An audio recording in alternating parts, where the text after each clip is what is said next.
Today's episode is brought to you by Modern Grower.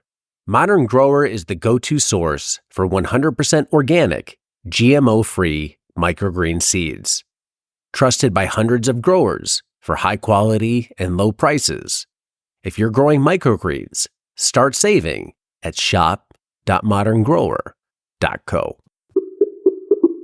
I think in this space, or at least this is the way I feel, is that there's this, I wouldn't call it a lie, but there's this temptation that you have to control everything from seed to harvest to distribution to, it's like the ideal world, and I'm doing this. Yeah, it's like you buy seed, you buy mix, you take care of it from the moment that seed gets planted to the moment that you give it to the end consumer is going to take it home and do it. That's exactly that's exactly how we felt in our first year.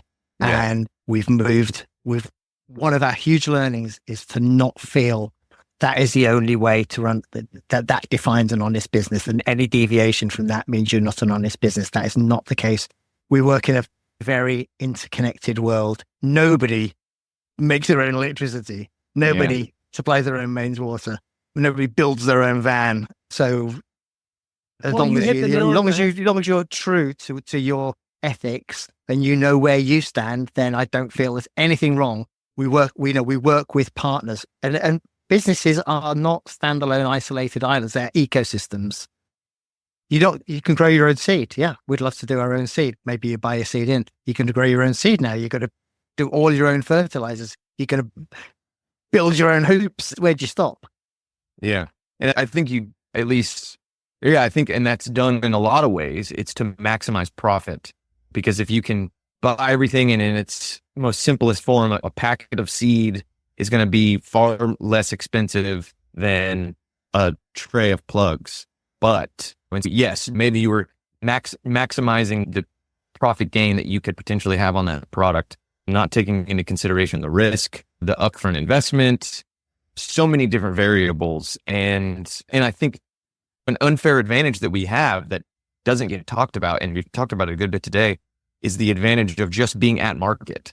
Whether you're selling an ornamental plant or someone else's garlic braids or microgreens or a hat with your brand on it, that it's like just the advantage of being at a booth where people come every single week and they recognize you and you build a rapport with them, that it's like that in itself can be a good enough reason to bring in another product or bring in another variety of something. That was the whole reason with the garlic, was it was like he had all this garlic and had no way to sell it.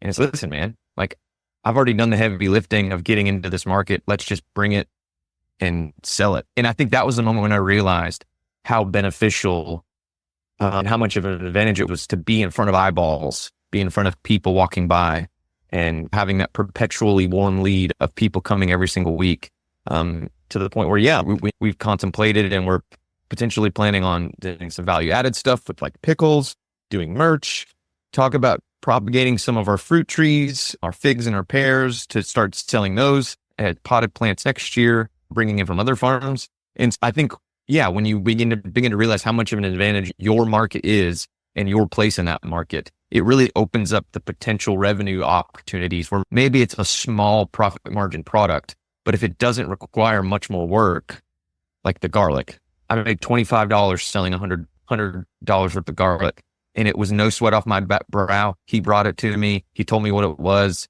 I just set it there. People buy it, and I just give him cash, and I made $25. And maybe and there's just a myriad of benefits just from having the advantage of being at that market. Yeah, back to what we were talking about earlier about the focusing on the customer, getting the customer to trust you and to buy things from you, everything else will pull through from there.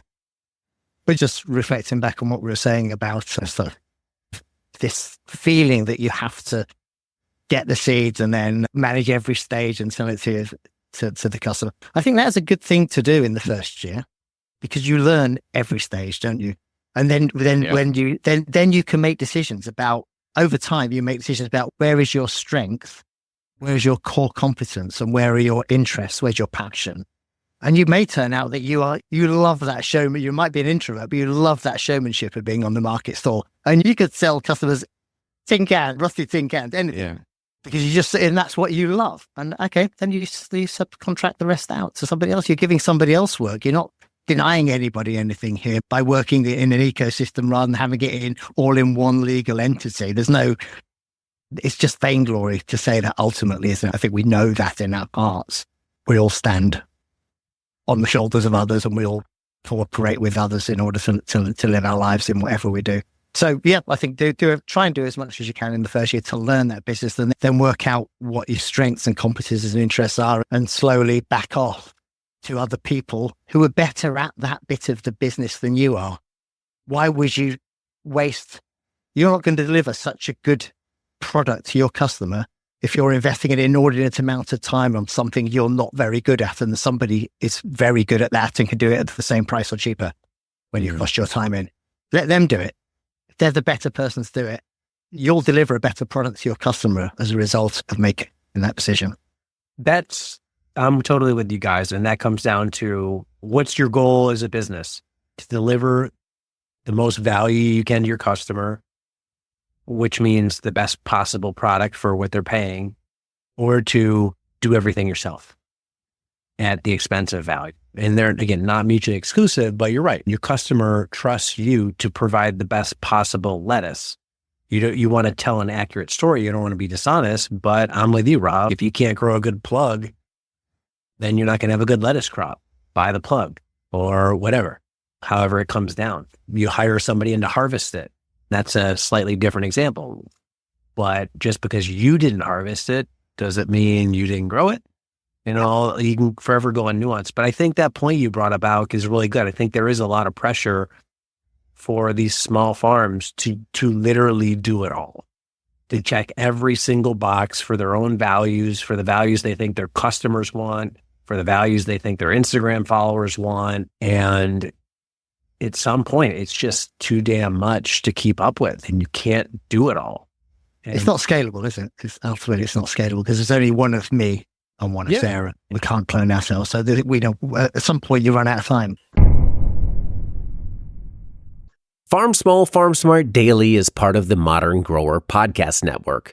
Check out some of our other shows like Carrot Cash Flow, the Growing Microgreens Podcast, and Farm Small, Farm Smart.